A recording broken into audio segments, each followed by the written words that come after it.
Hello, my name is Prashant and in this session we will discuss about IFSC code.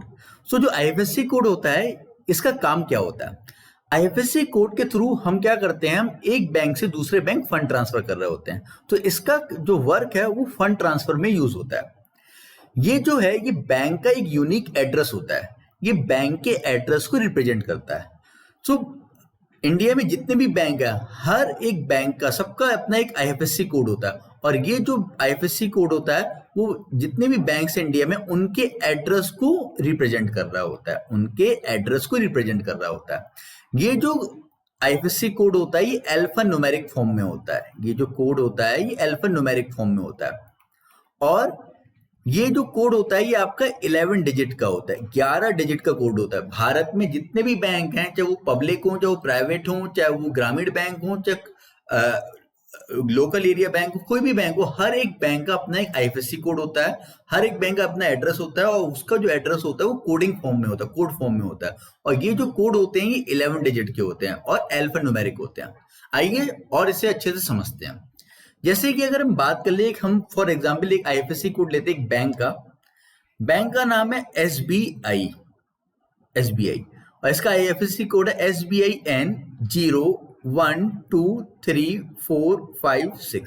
ये एक generally imaginary code मैंने लिया है, but coding का जो स्ट्रक्चर होता है वो यही होता है। ये देखिए 11 डिजिट का कोड है। अब इसमें जो ये फर्स्ट 4 डिजिट है, फर्स्ट 4 डिजिट जो होते हैं वो अल्फा होते हैं। फर्स्ट 4 डिजिट कैसे होते हैं? अल्फा होते हैं और ये बैंक के नेम होते हैं। ये क्या होता है? बैंक का नेम होता है। आप कोई भी आईएफएससी कोड देख लो, यानी आप किसी भी बैंक का आईएफएससी कोड अगर आप देखोगे तो उसका जो पहले फर्स्ट 4 डिजिट होते हैं वो बैंक का नाम ही होता है। फॉर एग्जाम्पल अगर हम बात करें, आप पीएनबी की अगर हम बात करें तो पीएनबी का जो पहले 4 लेटर होंगे वो उसका नेम होंगे। तो पीएनबी का जो आईएफएससी का जो पहले 4 लेटर है वो क्या है? PUNB। ऐसे अगर हम बात कर ले आईसीआईसीआई की तो ICICI, ये 5 वर्ड हो रहे हैं, बट जब वो आईएफएससी कोड भी हमारा यूज करता है तो ICIC को ही यूज करता है। तो पहले 4 लेटर क्या होते हैं? बैंक नेम होते हैं। क्लियर? 5वां जो लेटर होता है, फिफ्थ जो लेटर होता है इंडिया में जितने भी बैंक्स हैं वो उन सबका जो 5th कैरेक्टर होता है, उनका जो 5th कैरेक्टर होता है वो ऑलवेज 0 होता है। ऑलवेज क्या होता है? 0 होता है। ठीक है? कोई भी बैंक हो, चाहे वो गवर्नमेंट बैंक हो, चाहे वो प्राइवेट बैंक हो, चाहे वो ग्रामीण बैंक हो, सब में जो 5th कैरेक्टर होता है 0 होता है। अब ऐसा क्यों होता है sir? 0 represent the banking system in a country. एक अगर बात करें आरबीआई द्वारा ये एक कोड रखा गया है कि 0 इज अ बैंकिंग कोड और बैंकिंग सिस्टम कोड। तो बैंकिंग सिस्टम कोड को रिप्रेजेंट करता है 0। तो इंडिया में जितने भी आप बैंक देखोगे सारे के सारे बैंकों का जो आईएफएससी कोड होता है 0 होता है। ठीक है? 5वां जो कैरेक्टर होता है वो 0 होता है। 5th character is always a 0। Next, तो ये लास्ट 6 कैरेक्टर होते हैं ना, 1 2 3 4 5 6 जो मैंने लिखा हुआ है, ये जो लास्ट 6 कैरेक्टर होते हैं, लास्ट 6 कैरेक्टर जो होते हैं हमारे, वो बैंक की जो ब्रांच लोकेशन है उसे शो कर रहे होते हैं। Branch location code.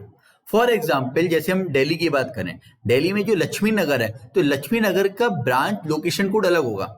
ठीक है ना? एसबीआई की जो ब्रांच है वो लक्ष्मी नगर में भी है, करोल बाग में भी है, वो निर्माण विहार में भी है, कनॉट प्लेस में भी है, वो अगर हम बात करें यमुना विहार में भी है।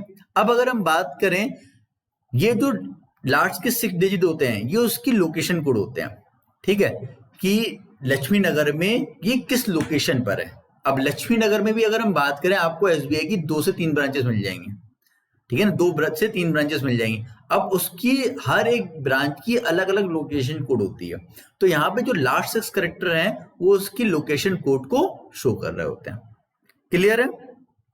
आई थिंक इतनी बात क्लियर हो गई होगी। तो पेपर में यही क्वेश्चन पूछा जाता है कि आईएफएससी कोड का फुल फॉर्म क्या है? Indian financial system code. ये बैंक का यूनिक एड्रेस होता है, अल्फा न्यूमेरिक होता है, 11 डिजिट का होता है और इसके जो पहले 4 डिजिट होते हैं बैंक के नेम होते हैं, ये अल्फा होते हैं।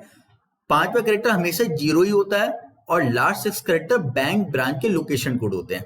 अब ये जो है ये अल्फा फॉर्म में भी हो सकता है और न्यूमेरिक फॉर्म में भी हो सकता है। ऐसा कोई कंपलसरी नहीं है कि ये न्यूमेरिक फॉर्म में ही हो, ये अल्फा फॉर्म में भी हो सकता है, न्यूमेरिक फॉर्म में भी हो सकता है। फॉर एग्जाम्पल एक बैंक था, देखा था मैंने, एक बैंक था जो मैंने जिसका आईएफएससी कोड देखा था, बैंक ऑफ बड़ौदा।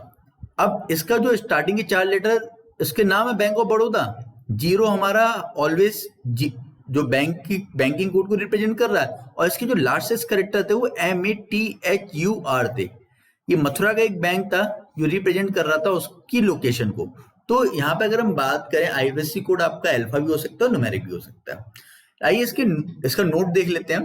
तो नोट में भी मैंने अभी बताया हुआ है कि it is an alpha numeric code that uniquely identify a bank branch participating in the NEFT system। NEFT क्या होता है? National electronic fund transfer. जब भी हम एक बैंक से दूसरे बैंक फंड ट्रांसफर करते हैं तो हम NEFT को यूज करते हैं। NEFT को भी यूज करते हो आप, एक और सिस्टम होता है IMPS होता है, आप IMPS को भी यूज करते हो, आप RTGS को भी यूज करते हो। तो ये 3 मोड है, इन 3 मोड से आप एक बैंक से दूसरे बैंक क्या कर रहे होते हो? फंड ट्रांसफर कर रहे होते हो। क्लियर है? It is 11 digit code, first 4 letter are alpha representing a bank and the last 6 character representing a branch. तो पहले 4 लेटर बैंक को रिप्रेजेंट कर रहे हैं, लास्ट 6 जो होते हैं वो ब्रांच, बैंक की ब्रांच लोकेशन को कर रहे होते हैं, और 5th character is zero, always a zero. I think इतनी बात क्लियर हो गई होगी। ठीक है, थैंक यू।